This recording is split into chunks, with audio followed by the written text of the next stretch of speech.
Hey folks, it's Mark again. Today I want to talk about whether we can achieve unity.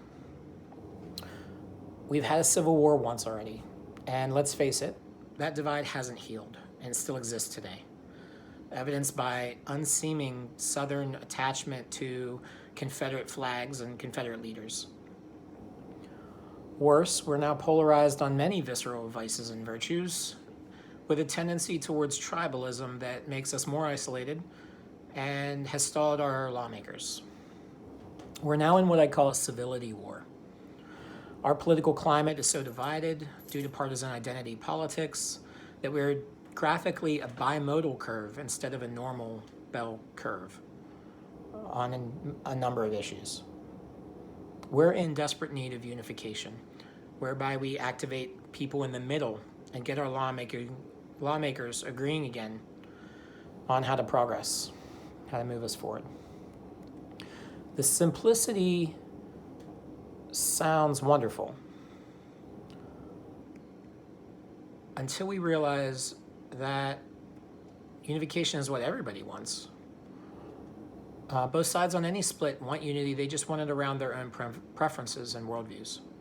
So for unity to actually occur, we have to get out of this idea of one side being wrong and the other side being right, because that's not how it is.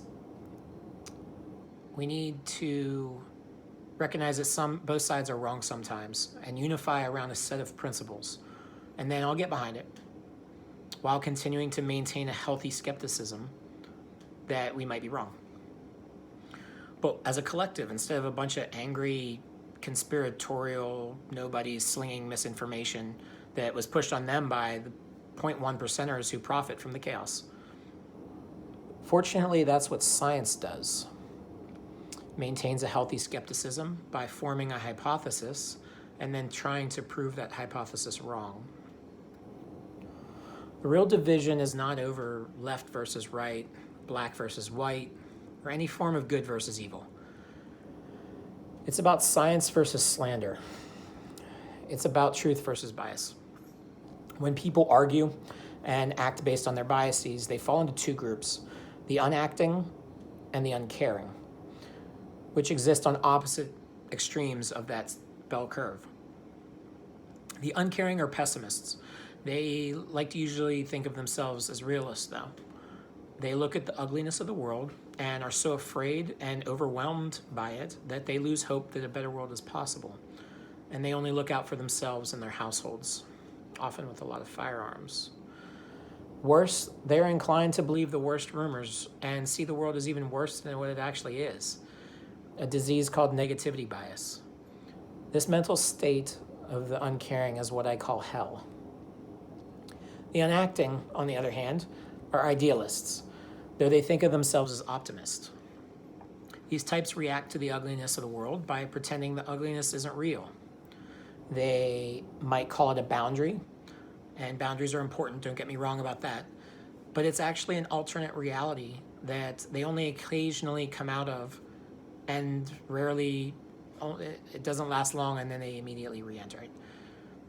While some of these minimizers deny the problems, they definitely debilitate the solution, all of them, based on their desire for false security and emotional peace at all costs. You might have guessed it, my term for this mental state is heaven. Like a drug-induced dream world, it's not good for us.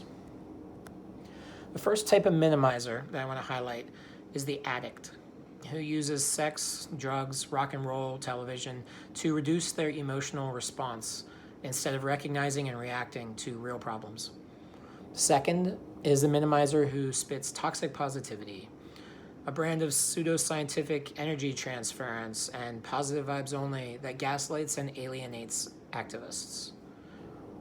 Toxic positivity folks seek affirmation and reassurance that the system is just in order to justify their own inaction and all the benefits that they gain from the system. So they sit and they keep us all sitting, in fact, like a frog in boiling water. The oldest trick in the minimizer's book, though, is the greatest gaslighting, except this third group, the great gaslighters, don't ignite revolution with gasoline at all. Their tactic is to exploit our inclination toward deference and protection from some magnificent authoritative white male by encouraging us to believe in a lord, a god, or some sort of fictitious man in the sky. Not only are there agents of Russia and other adversaries among us who use these tactics, but the CIA, FBI, other covert government operatives also instigate addiction, toxic positivity, and gaslighting within countercultures as a tactic to quell rebellion and oppression. For evidence, look up MK Ultra and MK Often, and look up how Timothy Leary was able to pass as part of the progressive movement during the anti-war protest for Vietnam, and sell us this phony motto of turn on, tune in, and drop out. These adversaries also break up couples and sabotage other relationships to alienate activists from their support networks. And all of these reasons are why activists are slow to trust, extremely insular, and suspicious of outsiders and their ideas. So ignoring the federal agents, agent provocateurs, and saboteurs among us, most minimizers are just rich white people in blue states who haven't done shit about corruption, except keep making money while people of color suffer the battle, with only a few people of high privilege actually sticking their necks out in the struggle. Why don't big money Democrats do more? The answer is because they want to believe in capitalism. And they don't want to face the fact that capitalism is the oldest structure of oppression there is. Despite the spinoff of democratic socialists from within the party, Democrats have traditionally been the pro-business, pro-capitalism party. The Democratic Republicans, who are the precursor of the Democrats, were advocates of the South and have a dubious racist past, especially under Andrew Jackson. The major efforts Democrats made to overcome the racism were done to try to preserve capitalism. Today, it's Republicans in the South who champion capitalism, even though it's the Democrats in the North who benefit most from it. And today, it's the Republicans who use the influencers and motivators to push personal responsibility, blame, and shame the poor. But notice that the Democrats don't try that hard to condemn it, do they? It's impossible nowadays to determine whether one party is inherently evil or if there are indeed two wings of the same bird playing a game with us. That game is ever more complicated because of the Roosevelts. Teddy was a Republican, representing a party that battled racist Woodrow Wilson in the 1910s, and before that battled Southern slavery in the 1860s, and before that battled Jackson and his Klan in the 1830s. But Franklin Roosevelt, who served 4 terms as president, represented the Democrats. And after Republicans passed the Civil Rights Act in 1957, the Democrats fought to eliminate parts of it, but then turned around and passed an even better one 7 years later, as if to try to pass themselves as the anti-racist party then. And it's been this way ever since this unusual political flip-flop. The game means that we can't judge current party platforms based on the party's past voting record. And it means we should probably condemn any organization, fraternal or otherwise, that's not forthcoming about its members and activities, as it's probably not for the good of the people. Both the uncaring and the unacting have traumas and psychological wounds. The uncaring and the unacting are similar in that they tend to have traumas and psychological wounds that prevent them from facing the ugliness of human existence. The uncaring persistently manifests socially as narcissistic personality disorder, while minimizing leads to histrionic, dependent, or borderline personality disorders. The prevalence of personality disorders is high, almost 90% combined. If unresolved, the social detriment of these disorders leads to additional wounds and deeper wounds and more serious mental illnesses.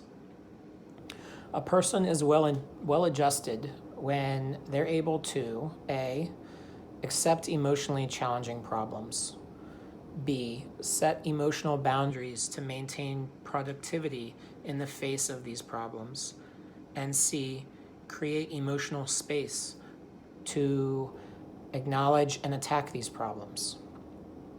It's essential for unity and therefore essential for the future of our democracy, to democracy itself, to humanity itself, and to a peaceful globe, that we all do the work within ourselves and within each other to be well adjusted. This means acknowledging and addressing our failures at those 3 emotional intelligence techniques. The biggest objection to this argument comes from minimizers. These oppressed, positive, vibes-only people are going to stammer, "Why should I change when I'm the victim?" Well, years ago, I created a webpage called Mindful Motivators, specifically intended to raise awareness of the harm of victim blaming. So I get it. Victim blaming and its twin, gaslighting, are both very harmful on interpersonal and systemic levels, but so is not being personally accountable. Hear me, please. Imagine for a second a future where Black people choose to forever hate white people for the past harm. They go on year after year, maybe thriving, never changing, always hating, never forgiving. The vindication and the anger, ever justified, feels empowering to them, but it doesn't mean that it heals the pain. It also doesn't move our species forward, liberating us or uniting us. So I plead with you, minimizers, if Blacks can overcome the incredible hurt of slavery and overcome the inconvenience of choosing cooperation and choosing unity, which they have collectively done for decades with incredible resilience and restraint, you can too.